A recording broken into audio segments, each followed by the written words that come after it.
Doctor Who Worst to Best, Series 7. Now, hello and welcome to another video. I did a Worst to Best a few months back of Series 9 because I've kind of reevaluated that season recently. I did, of course, do reviews of Series 7 quite a long time ago now, 6 years ago, which were not terribly flattering. Now, as with Series 9, I have softened somewhat on Series 7. So I thought it would be interesting to do another video, and might as well do the worst to best version just to make it a bit more interesting than just doing another straight review.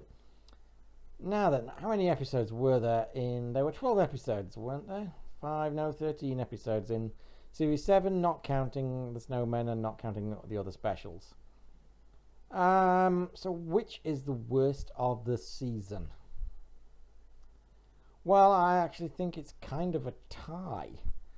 I would say that the worst episodes of the season, by a long way, is a tie between Dinosaurs on a Spaceship and Nightmare in Silver. Dinosaurs on a Spaceship, oh man, it's so bad. This is Chris Chibnall, ever the hack, basically trying to curry favour with Moffat by basically doing a sort of a rip-off of the setup of A Good Man Goes to War, where the Doctor assembles a team from different places in space and time, except there doesn't really seem to be much reason for him to do this time, other than Chibnall's trying to curry favour with Moffat. This is really bad. I remember watching this. I think I'd just moved to Queensland, and I taped them, I think, and I hadn't watched them. I'd seen Asylum, and it took me a couple of weeks to catch up with Dinosaurs on a Spaceship, and I just remember sitting through it going, oh my god, this is awful. This is so awful. Of course, with the benefit of hindsight, we know why it's awful, because it's Chris Chibnall. I mean, at the time, the only thing I think we'd seen from Chris Chibnall was 42, wasn't it? Which I didn't particularly mind. It wasn't very good, but it was passable. I thought it was better done, probably because of Graham Harper's direction, actually, than the preceding week's The Lazarus Experiment. So I didn't really, I didn't really have a problem with Chris Chibnall at the time, but I thought this was one of the worst things I'd ever seen in my entire life. I say that often when I'm reviewing New Who, I know. Yeah, it's garbage. And tied with it as garbage is Nightmare in Silver, of course. Again, why? Why is this so bad? It's a Cyberman story. It's a big name writer whose previous episode, while not a particular favourite of mine, I think it's overrated, was still reasonably solid. This is just absolutely fucking terrible. The Cybermen are terrible in it. The kids are annoying as all hell. And this seems to be yet another problem. Another disappointment of the decision to not have Victorian Clara, because honestly I thought the kids in the Snowmen were way less fucking irritating, especially the girl, than the kids that she's looking after in the modern time. Maybe this episode would have been a bit more bearable with those in the Snowmen. I don't know. And the scene with the Doctor and the Doctor planner, cyber planner, whatever it is Matt Smith's single worst performance in the entire show. It's appalling how this gets put out as a piece of professional television. It's fucking terrible. Okay, so in 11th place, A Town Called Mercy. I think this episode is another turkey. There was a lot of play at the time about the fact that, it's the first Western since the Gunfighters, which is really hated. And of course, the Gunfighters is approximately 50 billion times better than this boring piece of crap. This episode is just so boring. It's not even that it's, cringe-worthily shite like Dinosaurs or Nightmare in Silver. It's just really, really boring. It's just really, really dull. And you have to wonder, why exactly Karen Gillan and Arthur Darvill even showed up, because they literally stand around with nothing to do. This is just really, really, really boring episode. Okay, what is it now? 10th place, I think. 10th place, probably Hyde. Now, this is an episode that should be so much better than it actually is. It's supposedly, a spooky haunted house episode, and it looks great. It's got beautiful production values. It's got two superb actors in the guest cast. And it somehow manages to be just as limp as something really limp indeed.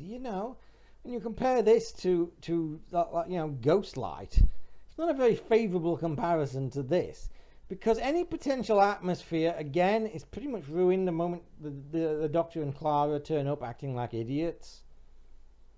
And very quick, we were about 10 minutes in before he's like, "Oh, it's not a ghost. It's some kind of, it's some kind of dimensional portal or something." And there's no, even the creature, which looks reasonable, turns out to be just looking for its mate. It's all saved by the power of love. It's so bad. It's just so boring, this episode. And like I said, it should be so much better. It looks beautiful. You've got a great guest cast. You could have had a really atmospheric and scary story. And instead it's just absolutely limp and boring. I'm sorry, I'm not a fan. 9.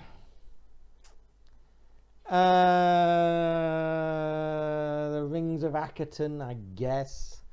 I really hated this at the time. I don't mind it so much now. It's okay, I guess. It's okay, I don't find it as offensive and unwatchable, even though the leaf bit at the end is really lame and stupid. Yeah, whatever. 8. I guess that would be Journey to the Centre of the TARDIS. Now, at the time, I actually really liked this, because to me it followed, a bunch of episodes that I thought were really, really poor. However, I don't think it's actually aged very well. In fact, I don't think it took me long at all to kind of go off it, actually. The stuff with the brothers is really moronic. Like I said, the subplot where the brothers lost his memory and they've convinced him he's an android for some reason. It's so ridiculous. One second of thought and you're like, how's that going to work? When he needs to eat and go to the lab, isn't that going to quickly kind of, isn't that going to quickly be the game is up? It doesn't really make a lot of sense, does it? Yeah, it's not very good. What is this? 8 now? How many's left here? There's 1, 2, 3, 4, 5, 7 episodes left. Okay, 7. So 7. I would say Cold War. I find this episode very disappointing, because again, this is another one that's got a lot going for it. You've got a really interesting setting. You've got a fairly decent writer. I don't mind Mark Gatiss most of the time. This one doesn't really do anything. And you've got the Ice Warriors back for the first time in, what was it, nearly 40 years? Round about 40 years? And it just ends up being, again, it's just another of these episodes that just ends up being a bit flat. And you've also got David Warner in it, for fuck's sake. You've actually got David Warner in Doctor Who, and you don't give him very much to do. Okay. Seems a bit of a strange thing to do to me, but there you go. That's New Who for you. It just, again, the premise is good. Everything about the setup is good, but the end result is just a bit sort of average at best. And the CGI Ice Warrior at the end is just so crap. It's so crap.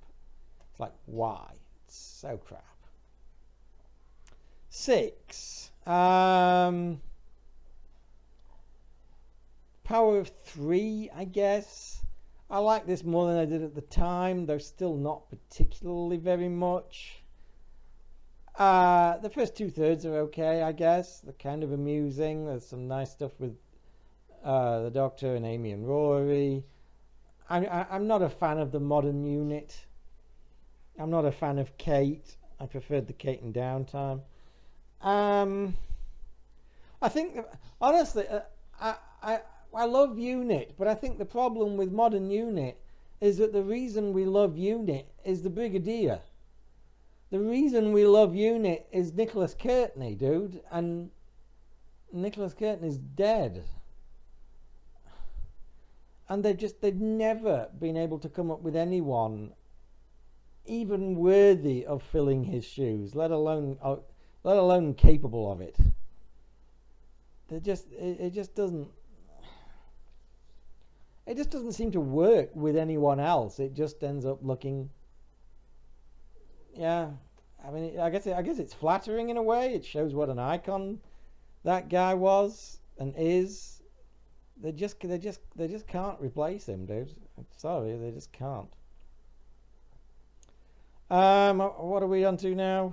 6 or 5? 2, 5, I think. 5. Bells of St. John, I guess. Again, I hated this at the time. I don't mind it as much now. It's okay, I guess. It's okay, I guess. I'm overwhelmed with enthusiasm, aren't I? 4. Asylum of the Daleks. Now this is one I did like at the time, and then I went off it, and then I kind of went back on again. It's very flawed. It's probably the best Dalek story Moffat wrote.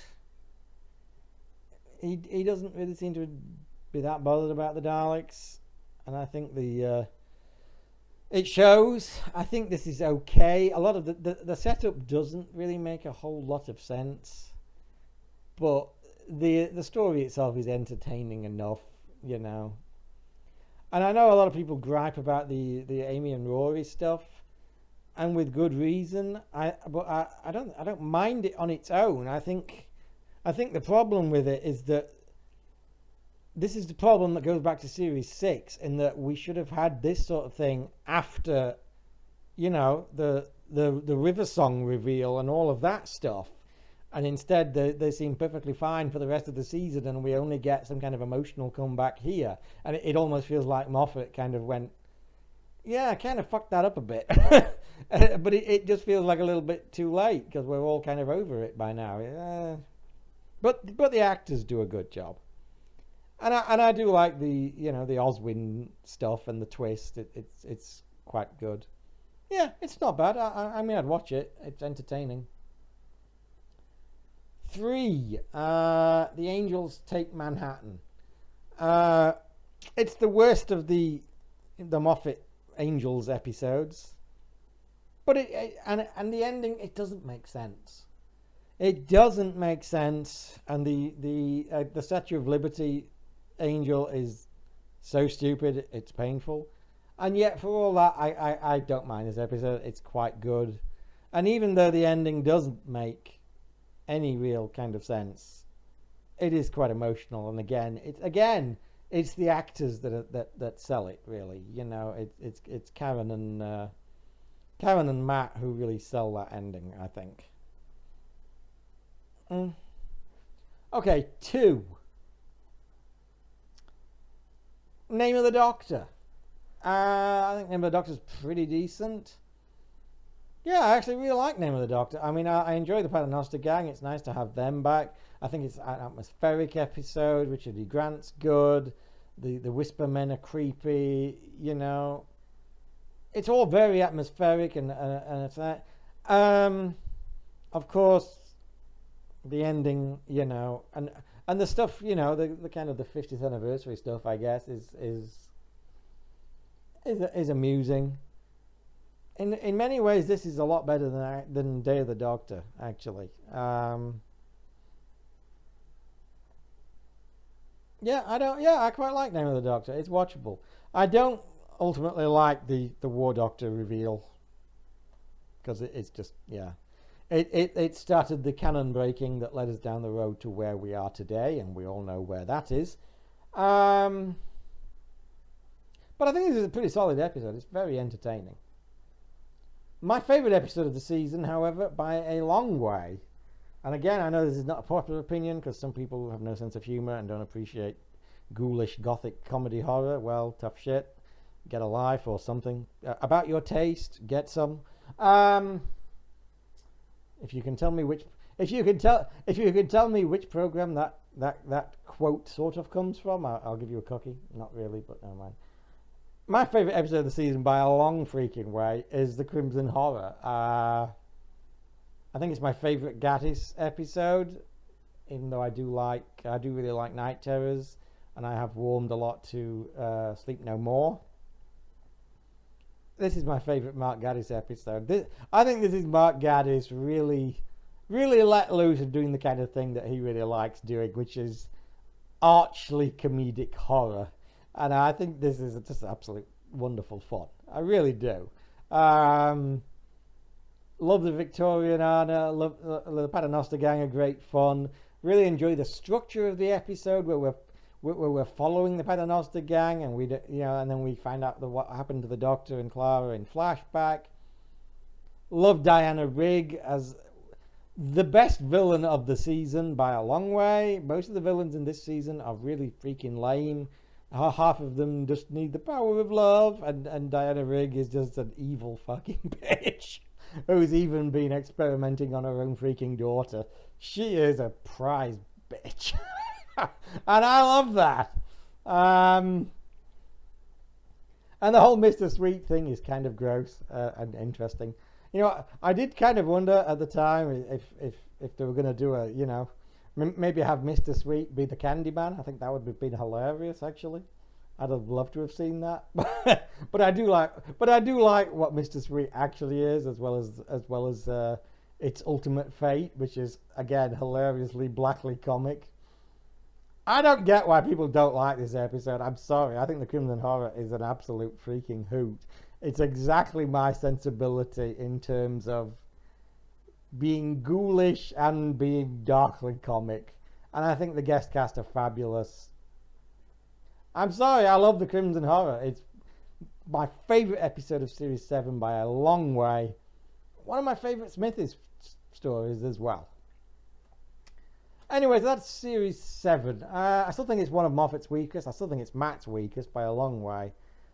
I think I prefer Series 9 by a long way, actually.